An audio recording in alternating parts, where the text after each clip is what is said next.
You will own nothing and be happy. Own nothing and be happy? That's disgusting. They can give up all of their money, give it to us, and they can own nothing. They can go first. I know. They can go No, first. it's okay. No, just calm down. Everything away. Just calm down for 1 minute. They get. Okay, sorry about that. It's meant to be a not-for-profit. Calm down. There's no need for any of that. They're all going to start calling you a Karen. Calls me a Karen for talking about this.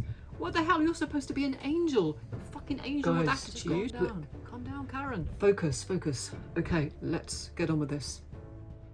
You will own nothing and be happy. Well, these are not my words. They're coming from the WEF, or the World Economics Forum. I'm going to tell you why this is completely flawed, but before I do, here's where that ridiculous statement came from. Ida Auken, she is a Danish politician, guess what, yep, and she proposed something called, wait for it, fridge flicks. Fridge flicks? Fridge flicks. Sounds like Netflix. Maybe she wanted to be cool. It's not cool. So she proposed this back in 2014 as part of a WEF promotion campaign type thing. And she said that it would allow users to lease all of their household appliances from a provider that would also service and upgrade these appliances. So the proposed company would reduce the risk of residents incurring costly repairs and would work with energy suppliers to reduce power consumption of appliances. Now, this is absolutely insane. Now, as promised, let's take a look at why this wouldn't work on any planet ever. Do you know how much money these people get from the WEF? Do you know how much money they get? No, it's okay. Calm down. It's okay. It's meant to be a not-for-profit.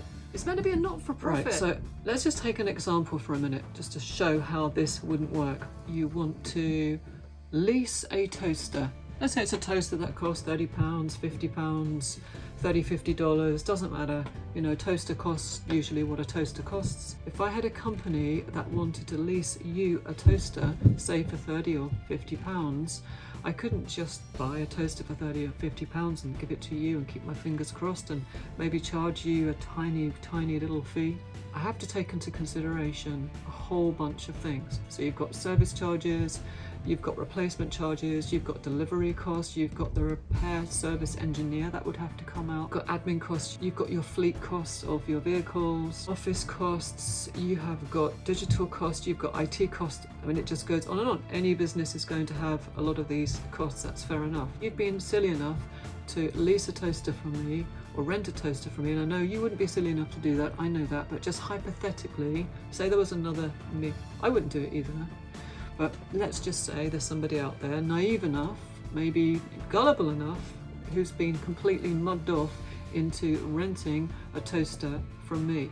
Now I would have to say, right, okay, now I'm going to have to charge you a service charge, maybe £100. My repairman comes out, I have to pay him, so that's going to be like 160. That's the general cost of a repair maintenance man to come out is about £150, £160 a visit. It's a £30 toaster and the guy comes out to repair it. You're still paying for the repairman to come out to you to diagnose a problem and fix it. It doesn't matter what the worth of that appliance is. Take into consideration these fees: £100 for a service charge, £160 for my engineer, £25 for a delivery cost. So it comes to a total of about £345. Now, obviously, I can't charge you that per year because that's crazy. It's like £28 a month. So I'd say, right, I'm going to give you a plan for 5 years. I'm going to give you a toaster and I'm going to look after you with this toaster for 5 years. Anything happens with this toaster, don't worry at all. We'll replace it, we'll fix it, we'll service it. It's going to be the best toaster you've ever had in your life. And this is all lies. This is all lies. This is not in reality, but this is how things get sold to us. You're going to say, look, it's only a £5 a month, and you get this toaster and you don't have any problem. So down the line, your toaster breaks. You've been paying £5 a month for, say, 18 months, and your toaster breaks. And you then try to ring up my company. My company is massive. It's going to be bigger than the energy giants. It's crazy. So you then try to ring up my company You can't get through. You're waiting on the phone for hours. It's all AI, all automated. If you did get through to somebody, it's going to be somebody in a call centre in another country far, far away. They're not going to understand. This is a completely first world problem. They've got a script and they're going to have to deal with it in the best way that they can. What are you going to do? You're going to say, F it, I'm going to Tesco or Walmart and I'm just going to buy a new toaster. Right, I can't stand this. It's very simple, isn't it? You go to the supermarket, you buy a toaster, you use a toaster, it breaks, you go and replace a toaster. It's simple. And most people can afford to buy a toaster at some point. But here's the thing. Ultimately, spreading that cost over a 5-year period, or maybe they'll even do a 10-year period, it seems like it's such a tiny cost, but it's not a tiny cost. At the very, very least, you're going to be paying 2, 3, 4, 5 times the amount for a simple toaster. And when your toaster breaks, you can't just say, oh well, it's a bit of an inconvenience, I'll get one at the shop later on when I pop in there anyway to pick up something else. No, you can't, and you won't want to, and you'll resent it if you have to go and buy a toaster. You're already in a payment plan, and you're going to be so frustrated and so angry that you have to ring up for a repair of this appliance that you thought was a really good deal and you thought you were going to be looked after. The thing of it is, you're going to be at the mercy of a huge company like the energy giants, absolutely massive. And you're probably never going to see a human being. I cannot even believe this is a concept or an idea that a politician has come up with and presented to the WEF as part of the WEF and actually was pushed out there by the WEF. It is literally insane and not in touch with reality in any shape or form. Now, if you think that is bad, the worst is yet to come. And it's very obvious when you think about it. The trouble is, most of us don't have time to think about these things because we're just constantly so busy navigating our way through this crazy life, the crazy chaos around us all of the time. Let's take another example of a fridge freezer.